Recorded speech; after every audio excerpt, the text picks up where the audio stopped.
So now that you heard all the issues and all the false accusations that your Pastor Chaitanya and George are making about us, I also got to know that how he was talking about we leaving and how Pastor Yashwant was involved in all these things, which is again their assumptions. Pastor Yashwant is nowhere related to these conversations. Now I'm going to talk a specific video only addressing Pastor Yashwant and the other people.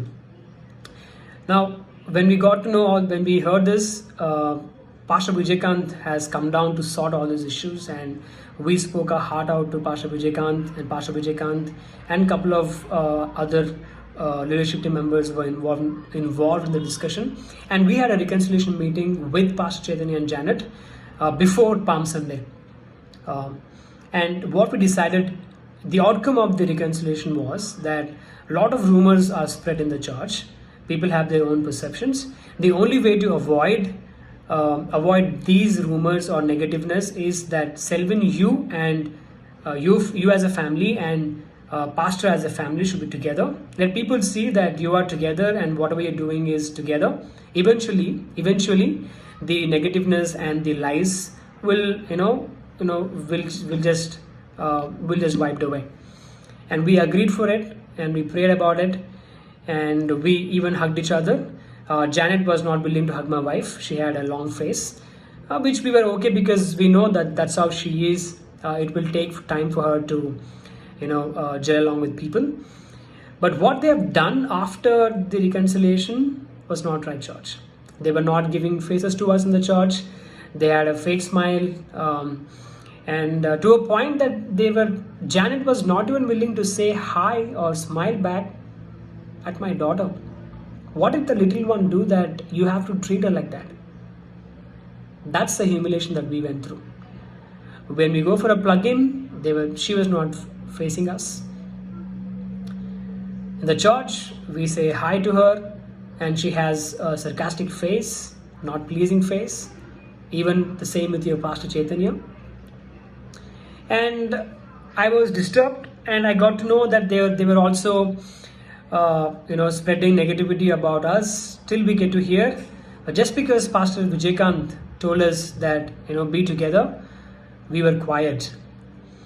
And during that time is when Pastor Yashwanth, he messaged me asking me to make him the admin for the WhatsApp group of worship team.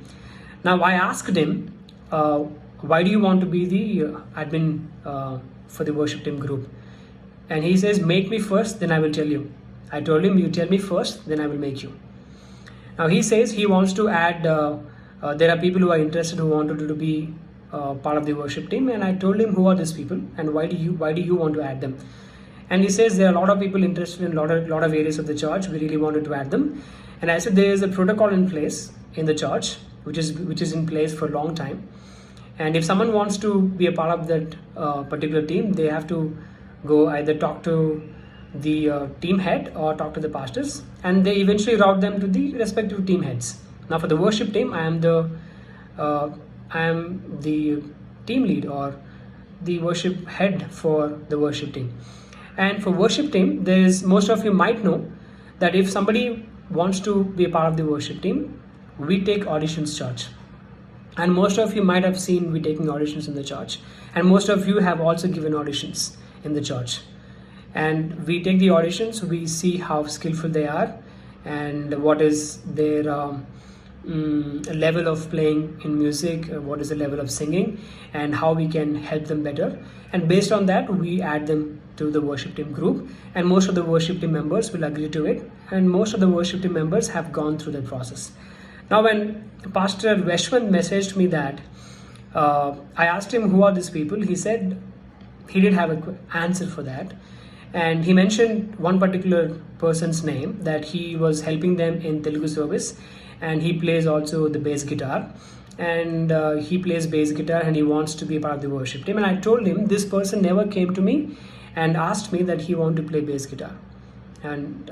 And George, to let you all know, I am not the person who go to people asking them to help. There are only two people whom I went and asked to help, is Karthik and Abhinav. These are the only people I'm mentioning their names. Apart from that, I never went to anybody in the church asking them to come join the worship team. I expect people to come to us and ask, because that shows that they are really interested. That shows they are committed about it.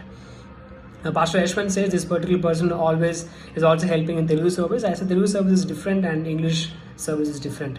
Now that you're saying this person wants to play bass guitar, have you taken the auditions for his bass? And he said yes. And then I asked Pastor Yashwant, what is your feedback on his level of playing? For which he did not answer. And I told Yashwant that I will go back to this person and I will ask him whether he was auditioned or not. For that, Pastor Yashwant responds, no, I didn't audition. Then I asked him, why did you lie? Then he didn't answer. Then I told him, Pastor Yashwant, I'm going to remove you from the worship team. And he asked me why. I told him I'm going to remove all the people who are not part of the worship team group, because I don't want to unnecessarily flood their mobiles with messages. Whenever somebody wants to join back, we will join them back. And in fact, I was talking to people about it. I want to talk to people about it. And the Pastor Yashwant said, okay, I will talk to you on Sunday. I said, well, let's talk on Sunday. That following Sunday, he never speaks to me. And then as I told him that I will be removing you from the worship team, I did remove him from the worship team. Now I want to give you some heads up about Pastor Yashwant's behavior. You all might not know, Pastor Yashwant is a guy who listens to you and he goes and tells to Pastor Chaitanya and Janet. Now he was in the worship team, and whatever conversation happens in the worship team, he goes and tells to Pastor Chaitanya and Janet. Now anyways, we don't talk anything bad about them or any gossip happens. But what I want to mention is he's always I don't know to use the right word, but he always takes the information from somebody and he goes and adds up his flavor and conveys that to Pastor Chaitanya and Janet. That has been happening in this church, and he has done that with many people in the church. And one of the things that I want to mention about this particular guy, Yashwant, is there is a worship team family that he is close to, and he always visits their house. Even when they say, Pastor, we are busy, he forces himself to his house. Now, does he go with his family? No. He goes all alone to this particular house. Now, when he got to know that worship team meeting happened, he wanted to find out what exactly happened to the worship team, and he insists them that I'm coming to your house to find out. And they tell him, that particular couple tell him that Pastor Yashwant, we are busy in some meetings. Even then, he goes to their house. What kind of a pastor would do that? When a believer is saying we are occupied, and you still force yourself to go to their house to find out what happened so that you can communicate that information to your Pastor Chaitanya and Janet. And that's the kind of person Pastor Yashwant is. That most of you might not know. That's what he does in the church.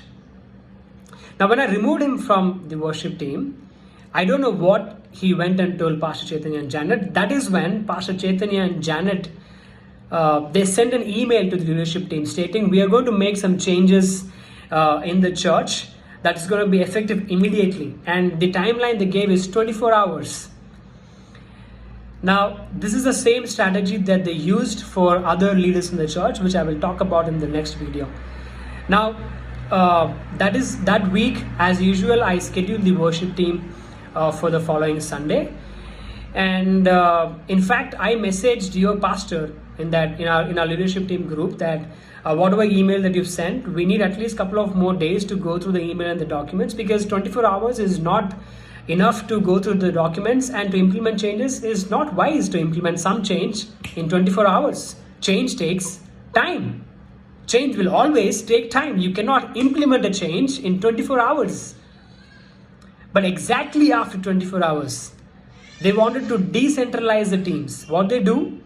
They create a new worship team WhatsApp group. They create a new volunteers WhatsApp group, and they remove me from the group. They remove a couple of worship team members from the group. I was not aware of it. When I got to know this church, I was really heartbroken. As a family, we were heartbroken. We didn't know what to do. We were like, what is that we have done that these people are humiliating us so much. These people are torturing us emotionally so much. And I want to tell you the truth, church, that my emotional anger that time was that let me see who will stand or who will cross me and stand and lead worship. And I told the worship team whom I scheduled that we will still continue to have the practice, because some of them reached out to me and said, Anna, there is change in the schedule, what to do. I said, let's do the same thing, but in my spirit I felt that is not the right way of doing it. So I told this particular person who reached out to me and said, just follow whatever your pastor is saying you to do it. And then we prayed, we fasted and we prayed, and we asked God what to do. The only way that to tell to the church is the only way to deal with this is to tell to the church members. Now, we don't want to go to every single believer's house and talk about the issues. It becomes gossiping. The only option that we had was to stand in the church and tell.